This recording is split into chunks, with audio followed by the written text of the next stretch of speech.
வர்ற 2026 உங்க வாழ்க்கையோட டர்னிங் பாயிண்டா மாத்த போறோம். உங்க லைஃபை எப்படி ரீசெட் பண்றதுன்னு பார்க்கலாம்.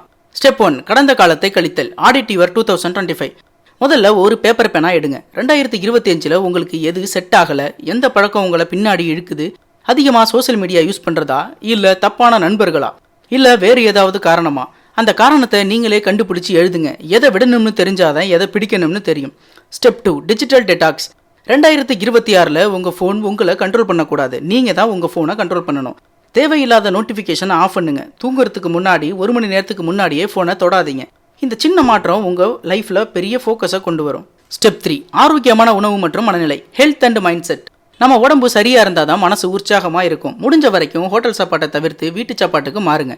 எப்போதும் 80% மட்டும் சாப்பிடுங்க. 20% வயிறு காலியாவே இருக்கட்டும். இல்லனா வாரத்துக்கு ஒரு நாள் விரதம் இருங்க. அது உங்க ரத்த ஓட்டத்தை அதிகரிச்சு மூளையை சரியா வேலை செய்ய வைக்கும். 10 நிமிஷம் உடற்பயிற்சி இல்லைனா நடைப்பயிற்சி செய்யுங்க.